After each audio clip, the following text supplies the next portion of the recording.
Hello, everybody. Hope you're having a good Wednesday evening. I am here at home. My wife is currently on a work trip, so I'm out in the living room tonight. And so, reminder just to sit back, relax, um, get a warm drink. Maybe you have your kids in bed. My kids are in bed right now. I don't know what bedtime your guys' kids are, but my kids' bedtime is 7 o'clock for my little and 8 o'clock for my big. And so they tend to take their time going to bed, like many kids I know.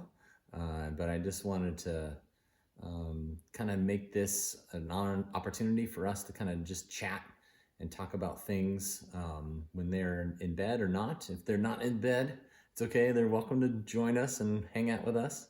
A reminder, if you have any questions or comments, do that in the chat as we continue on down this road. So if you are with us live on Facebook, hello to you. If you are with us and you're watching YouTube later, glad you guys are tuned in as well. So as we get started, the last week's and this week's topics, I chose these two to kind of put the groundwork down. To say, all right, this is the things that we want to do to pave the way for deeper conversations. And so as we spend time with our kids, as we spend time working on ourselves, last week we were reading scripture and diving deep on our relationship with God, then we can, out of the overflow of our hearts, talk to our kiddos. And so that is what last week's was. This week's, we are continuing to pave the groundwork for those deeper conversations. And so tonight we're going to talk about bucket fillers. Bucket fillers is one of those things that it's a topic that I was introduced at school. And it's the idea that there's this bucket that is getting poured into by different things. And the school kind of went by the bucket filler philosophy. Yes, this is a legit thing. This is what they call it.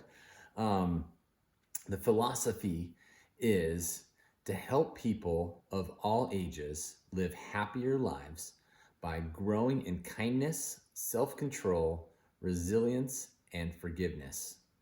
They do this through teaching the 3 rules that lead to greater happiness. And their 3 rules are: 1, be a bucket filler, which is to be kind to one another. 2, don't do your best to not dip, so take out of the bucket, which is to be mean. Number 3 is use your lid, protect your bucket from the buckets of others, or people that are trying to take from you. And as I was thinking about this, and I was thinking about this group, and I know that we want to continue to pour into in our own life. The healthier we are, the healthier we can be for our kiddos. And so as we think through that, and we start thinking about, all right, now we worked on our relationship with God for a week, and we want to continue to build on that. So don't give up on that. But now let's start thinking, how can we pour into our kids? And my parents, growing up, oftentimes would say that when me and my sister, so I have a younger sister that's 2 years younger than me, and we would act out. Maybe we're grumpy, maybe we're just having a bad day. And what my parents would often say was they weren't getting what they needed, is kind of the statement that they used. And they realized that me and my sister had not gotten enough time with them, enough pouring into us. And so I just know that that can be something that I notice that when my kids are kind of acting out, and when I can just pause and spend some time with them, that totally changes the mood, totally changes their heartbeat, and can help them. And one of the key, or one of the big books that's in the Christian realm is the 5 love language. And the 5 love languages are just different ways to love people. And we all might have one that's like a dominant love that we love to receive. And then there's also a dominant love that we'd like to give. And those love languages, if you haven't read the book, spoiler alert, they are: 1, encouraging words; 2, physical touch; 3, time; acts of service is number 4, and the last one is gifts. And for me, I'm an encouraging words kind of guy. I love to hear people say nice things to me, especially when they're genuine and not just made up, or just like, oh, you're doing a good job, more than that. My wife, for the longest time, has been a time person. And so spending time with her, whatever it may be, uninterrupted, not distracted time. My daughters, I've noticed that they love gifts, which is very simple, like very common for for kids, and so they love gifts. My wife, over time, has even felt, with the busyness of life, she's getting her master's right now and working full time. So acts of service. So if I clean the house, that is a huge love language. And she's just like, oh my gosh, that just filled my bucket, filled my tank. And so what actually, no, Cece, sorry, my little, she is a touch person. So if she's having a rough day, if I give her a hug, or like she comes sits on my lap, boom, like the mood just totally changes. It's amazing.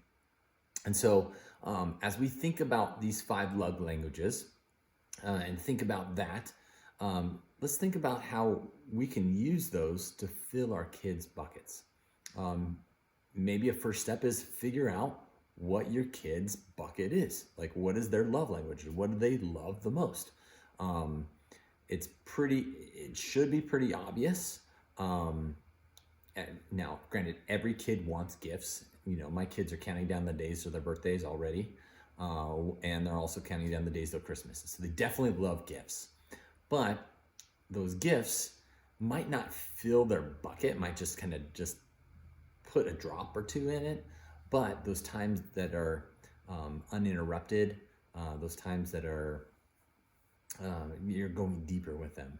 Watching a movie is great, kind of thing to bond with your kids, but it doesn't really fill their bucket. It doesn't really help them. Some ideas of bucket fillers that I came up with: playing a game together, stopping everything, maybe prolong the dishes and play a board game with them. Even if it's the most, like, you'd rather get a filling than play that game, do it. Another one, putting down something to listen to them. If that's like, stop doing what you're doing and, look at the drawing that they've shown you 5 different times, of one line different of each time that they, oh, I'm sure you've all been there, right? Another one, take them out to lunch, and go on a date with them. And maybe that's, I've pulled my kids out of school for lunch, because they have lunch and they have recess, and it's usually about a half an hour, which is plenty of time to grab your kid, go to McDonald's, or, because that's really what they want. They want McDonald's, they want Wendy's, they want Taco Bell, they want something cheap like that, and just spend some time with them and talk to them. They're going to remember that. They're going to remember, like, oh man, remember when my mom or my dad took me out and do that? That was really cool. Another one, if you have girls, you get this one: dressing up no matter what they ask you to do. I have definitely worn a lot of pink, definitely worn crowns, definitely worn tutus. I've done, but my kids, it's filling their bucket. If you have boys, maybe that's wrestling, maybe that's the Ninja Warrior kind of thing. Yeah, those things go a long way with kids.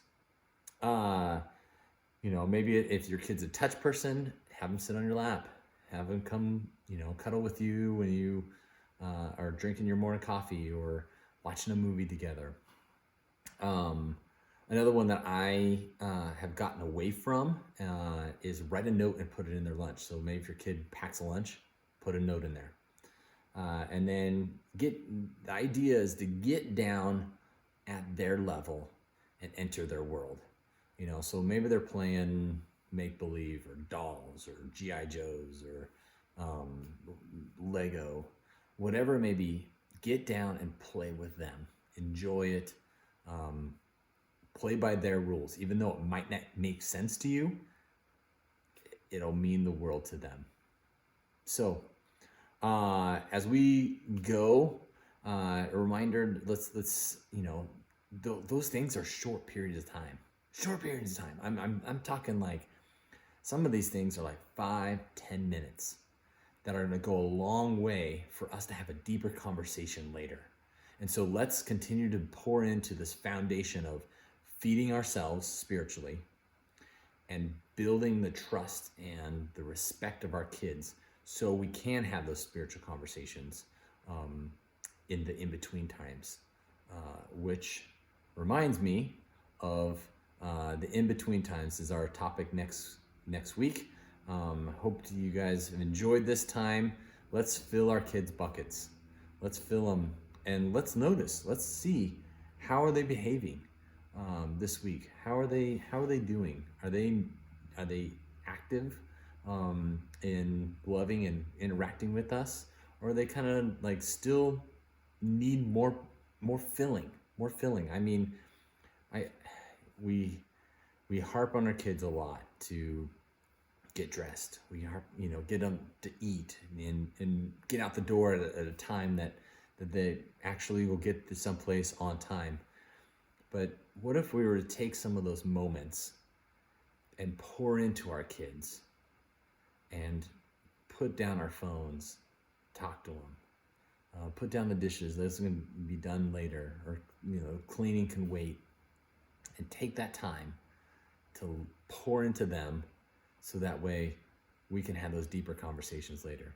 So hope you've enjoyed this time. Again, comment, leave messages. Let's continue to read in our scriptures. If you don't know where to read one of the Gospels. If you're super strapped for time, the YouVersion Bible app gives you a little snippet of a verse. Read that and dwell on that for the daily verse. If you want something more, you can read a psalm or a proverb a day. It's another good way to do it. So glad you joined us, and keep it at it. We're in this together. We'll get it. Okay? Thanks.